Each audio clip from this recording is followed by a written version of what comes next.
Chapter 11, we will discuss the vitamins required for oral soft tissues and salivary glands, which is going to cover our water-soluble vitamins.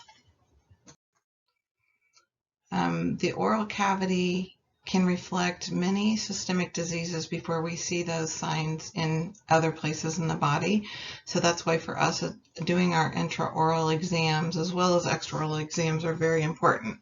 It's oftentimes the dental hygienist that will see these signs and refer those patients to their doctors, and systemic diseases such as diabetes can be diagnosed.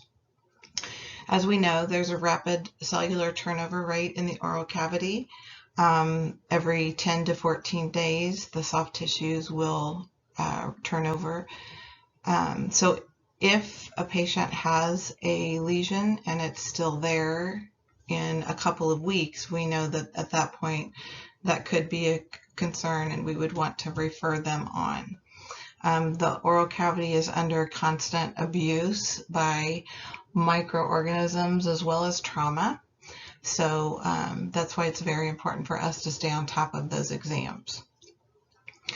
Many of the nutritional deficiencies can result in oral signs and symptoms, and today we're going to talk a lot about the water-soluble vitamins, the B vitamins, and all of them have similar oral manifestations. We'll see redness, we might see atrophy or denudation of the papilla of the tongue. We can see angular cheilitis in many cases, which can be a form of Candida albicans, which would be a fungal infection. So there's lots of things that we can see in the oral cavity to help diagnose and treat possible conditions. The sympathetic autonomic nervous system, as you guys have learned in the past, I'm sure, this is known as our fight or flight reaction. And during times of stress or crisis, the body is going to stop the body systems that don't need to be utilized at that time and fire up the ones that it does need. So heart rate's going to go up and things like that, but saliva flow will decrease. Parasympathetic autonomic nervous system to me is kind of when you're just at a state of relaxation. That's what kind of fires up saliva, maybe your GI tract, and all those things that you don't need when you're in an emergency situation is what the parasympathetic autonomic nervous system is going to control. The pH of our saliva is typically around 6 to 7, which is considered neutral. We have filiform papillae on our tongue, fungiform, and foliate.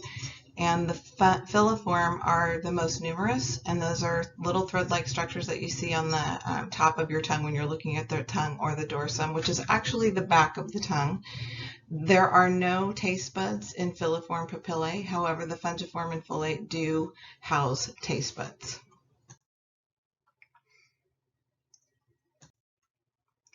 The first vitamin we're going to talk about is thiamine, which is also known as vitamin B1. All of these vitamins, the B vitamins, water-soluble vitamins, are coenzymes in the metabolism of many of the macronutrients as well as amino acids. B1 is important in the synthesis of niacin, which is another vitamin we're going to talk about here. Participation in rigorous physical activity will use more energy, which can use more thiamine, which really you would use more of all of your water-soluble vitamins, because water-soluble vitamins will leave the body easily. We don't store those, so we usually pass those in our urine or sweat. So anytime you're utilizing more energy and sweating more and those kinds of things, you're going to need to possibly have more vitamin intake. There is no set upper limit on a lot of these because of the fact that we excrete them daily. A really good source for thiamine is pork. It's also found in enriched breads and cereals, as well as nuts, legumes, and egg yolk. If we see a low state of vitamin B1, many times it's called the morale vitamin. Short-term deficiency can cause patients to become depressed and irritable, so that's why it's called the morale vitamin. And the disease associated or condition associated with a deficiency of vitamin B1 or thiamine is called beriberi. And beriberi actually means I cannot. And what happens with these people is they have peripheral neuropathy and muscle wasting. And some of the cardiovascular symptoms we'll see are fast heart rate or an enlarged heart. So that's beriberi. Another situation or condition that we can see is Wernicke-Korsakoff syndrome. This is typically seen in alcoholics, and you'll see mental confusion and rapid eye movement, as well as ataxia, which is just that uncoordinated movements that we see. Oral signs, again, of many of these B1 deficiencies are the red, denuded tongue with angular cheilitis at the corners of the mouth. With riboflavin, this is vitamin B2. It, again, is involved in energy metabolism, and it's important in the conversion of tryptophan to niacin, which are amino acids. Tryptophan amino acid will be converted to niacin. I don't require that you know the recommended daily allowance on many of these. If it's highlighted and we talk about it more, I'll let you know that those are the ones you need to know. Sources of riboflavin are dairy products. Many times they will package these containers or package these dairy products in containers that do not allow light through, because light can degrade the vitamin B2.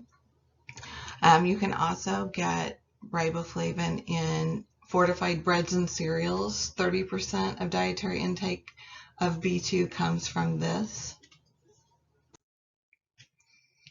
Deficiencies of riboflavin are rare, but if a patient is deficient in B2, it's usually due to deficiencies of other B vitamins. So if a patient is deficient in one B vitamin, many times we'll see that they're deficient in many of the B vitamins. Some of the symptoms of deficiency of B2 would be itching of the eyes, maybe a loss of visual acuity, anemia, the glossitis of the tongue, and that angular cheilitis again. Niacin is also known as vitamin B3. Like I stated, the amino acid tryptophan can be converted to niacin. Intestinal bacteria can also synthesize niacin. Some of our niacin comes from there. Again, a coenzyme in the energy metabolism for our macronutrients. Lean meats, poultry, fish, and milk account for 65% of our niacin or B3 intake. You can also attain B3 from peanuts or peanut butter, brewer's yeast, fortified breads and cereals, seeds and nuts, things like that. Sometimes people will take a pharmacological dose of nicotinic acid to help decrease their bad blood fats. So the high density lipoproteins, cholesterol, and triglycerides can be reduced by taking about 3 to 6 grams a day.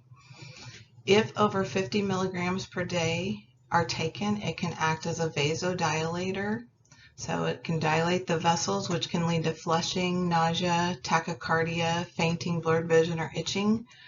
So many times if people are taking this for the decrease of blood fats, they'll give them an extended release niacin, so that it, rather than releasing all at one time into the system, it'll release slowly so they don't have those side effects. The deficiency disease associated with niacin or B3 is pellagra. This occurs where maize is a major part of the diet. So this is going to happen in like third world countries. We don't see this much in the United States. You'll want to know the classic symptoms are the 4 Ds: dermatitis, diarrhea, depression or dementia, and death. Back in the day when pellagra was a big problem, a lot of people thought that these people were vampire-like because they would not come out in the sun. The sun exacerbated their problems, and they had this horrible dermatitis, kind of a rash all over their bodies, and so they thought that they were vampires, which was kind of an interesting story. And if we see this deficiency of B3, again, you're going to see that scarlet red tongue, and it can be sore. Ulcerations can appear under the tongue and the mucosa of the lips and buccal mucosa, and gingival inflammation also can be seen. So these are all things that are associated with low amounts of niacin. Pantothenic acid, or vitamin B5, is one we don't see a lot about. It is, again, a coenzyme in the metabolism of fats and carbohydrates and protein. It can make or break triglyceride and phospholipids and sterols, and it is important in the formation of hormones and nerve-regulating substances. We just don't see a lot about that one. It is also produced by some of the bacteria in the gut, and again, its deficiency symptoms are the same. We're going to see the same in the mouth. We'll also see burning sensations in the feet, possible depression, fatigue, insomnia, weakness. So you can see by looking at some of these, if a patient or someone that you know their attitude is kind of changing, or maybe their mental state is poor. B vitamins are they play a big role in our mental state. So that's something to think about. D vitamins, the fat-soluble D also is important in mental state. Pyridoxine is vitamin B6. It is a coenzyme in protein metabolism, and it also is important in the conversion of that tryptophan amino acid to niacin. It is important in hemoglobin synthesis and the synthesis of unsaturated fatty acids from essential fatty acids, the production of energy from glycogen, and for proper functioning of our nervous system and our neurotransmitters. I don't require that you know the requirements per day of this one. Sources are similar: meat, poultry, and fish. Dark green leafy vegetables are always a good go-to, and whole grains. Toxicity symptoms from megadoses, again, would be that ataxia, which is the kind of staggered movements. Severe sensory neuropathy would be impairment of touch, vibration, temperature, pinpricks. Patient would not be able to feel that.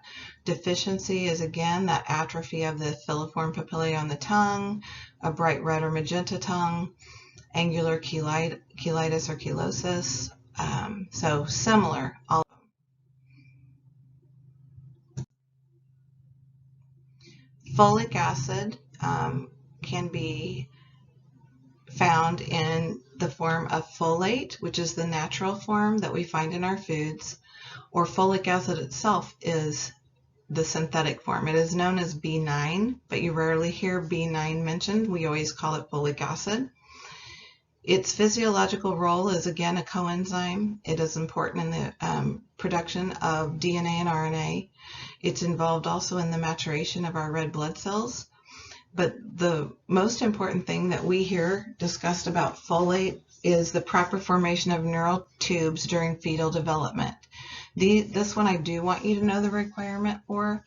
An average adult should take 400 micrograms per day.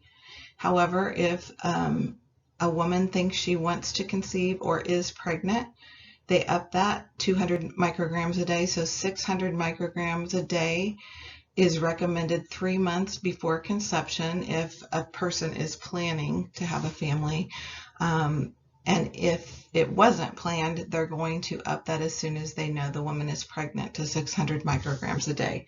And that's just to help assure that those neural tubes are able to develop properly. Good sources are very similar. Again, liver, kidney and lima beans, dark green leafy vegetables, fortified breads and cereals. And interesting fact, 1996, the FDA, or the Food and Drug Administration, mandated addition of specific amounts of folic acid to all of our enriched cereals and grain products in the United States because this was such a problem and they were seeing so many neural tube defects in infants, and they figured out that this was the cause. So many of our foods are enriched with folic acid. Dietary folate must undergo changes to be absorbed. The intestinal enzyme requires a slightly acidic pH, which can be activated by zinc to make folate absorbable. So in this particular case, this is the one vitamin that is absorbed as a supplement or from fortified foods 2 times as well as it is from the natural occurring folate in foods. Vitamin C, as we know, is an antioxidant and it protects folate from deterioration. So that's why pregnant women or women thinking of starting a family, they'll have them take supplements because our bodies absorb the supplement better than the food form.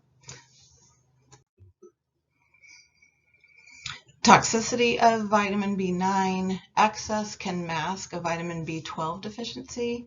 It could possibly cause kidney damage, and an increased risk of cognitive decline has been reported in some elderly people that are taking folic acid supplements. But again, remember this is a water-soluble vitamin, so they would be taking a large amount in order to get to the point that they're toxic. Deficiency would usually occur with other nutrient deficiencies.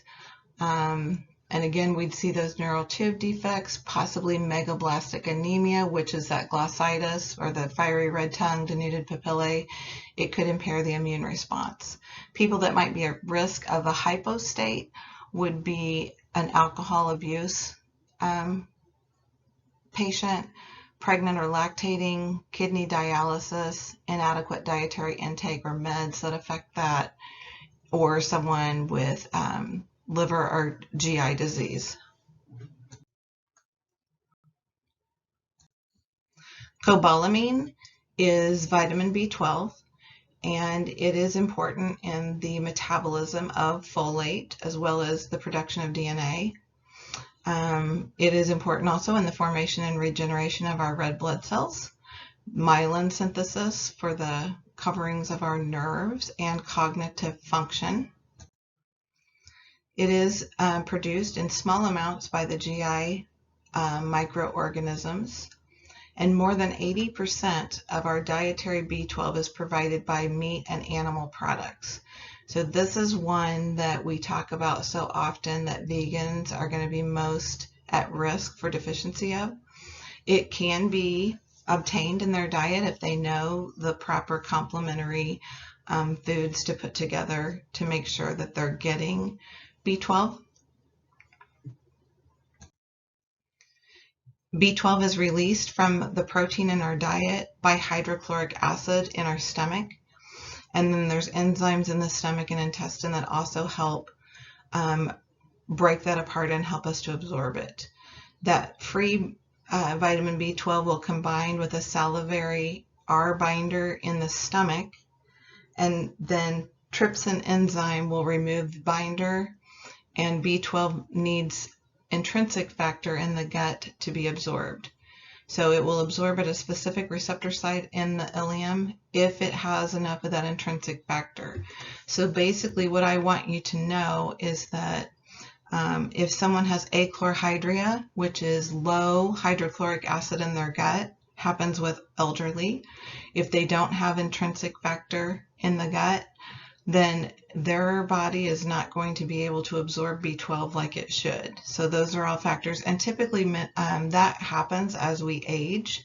So many elderly people have to have B12 supplementation. And if they don't have hydrochloric acid or intrinsic factor in the gut, they can't just orally take a B12 pill.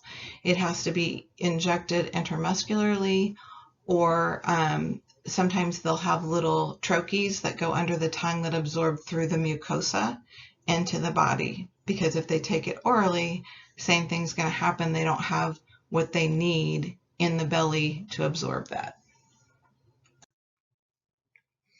Pernicious anemia is the condition that can arise if we don't have enough B12. And like I said, more often seen in elderly people. It can affect their red blood cells, meaning that they would be large and immature. They may have glossopyrosis, which is an unexplained pain of the tongue, or an altered taste sensation, glossitis, chelosis, the same things we've talked about. Again, this is what you might see in the oral cavity of someone who is B12 deficient.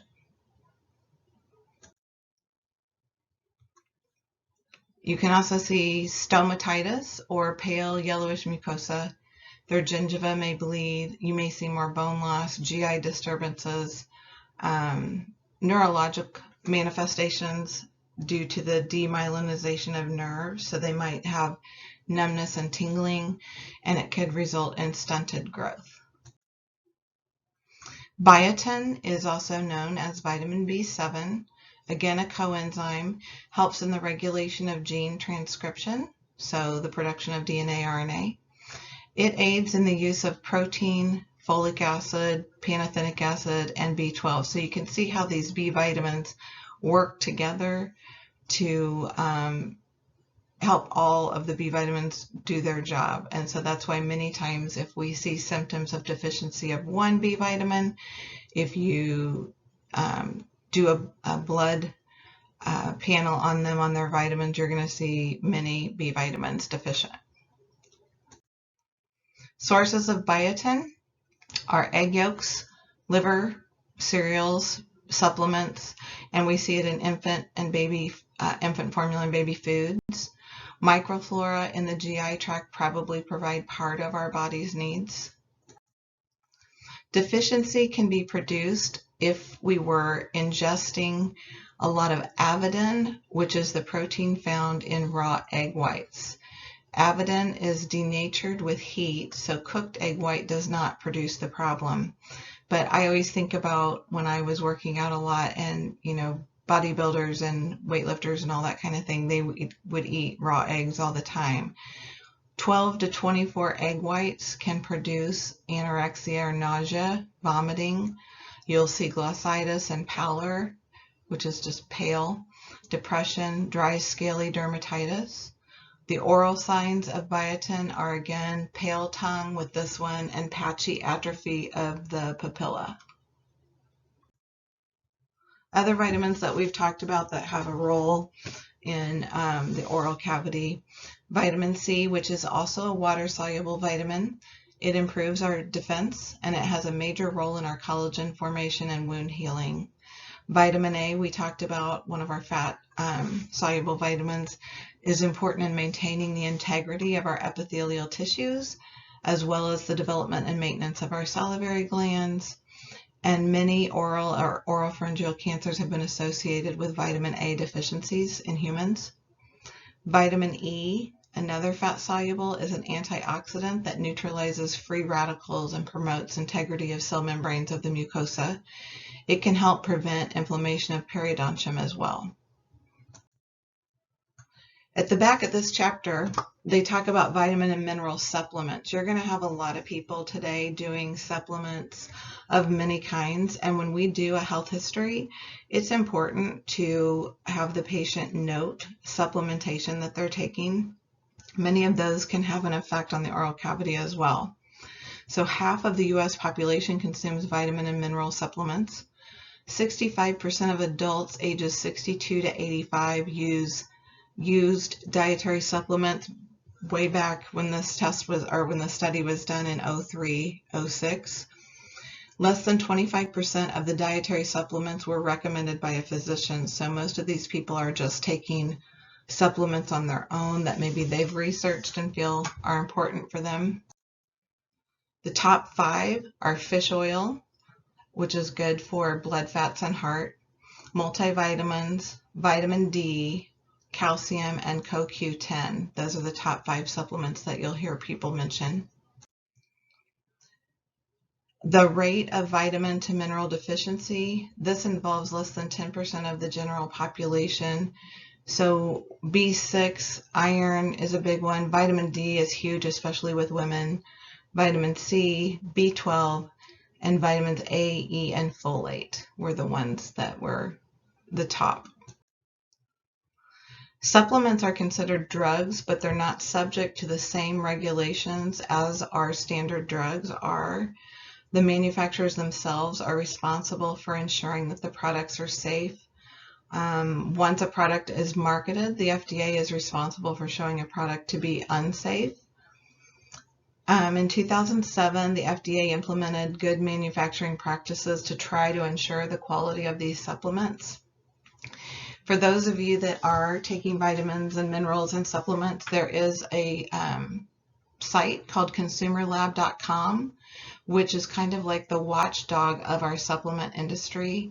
So they do evaluations of these supplements, and you can go to the site and kind of, plug in whatever one you're looking at and get kind of an idea of whether it's a respected dealer or not, if it's a good, safe supplement to use. Need for supplementation is a big question. I always recommend that patients discuss this with their doctors and have full blood work to know if it's something they actually need or don't. Iron and folic acid are recommended for adolescent girls and women during childbearing years. Vitamin B12 is common, like I said, in people older than 50. Vitamin D, another one, is common in older adults or people with heavily pigmented skin, or those that aren't exposed to sunlight much.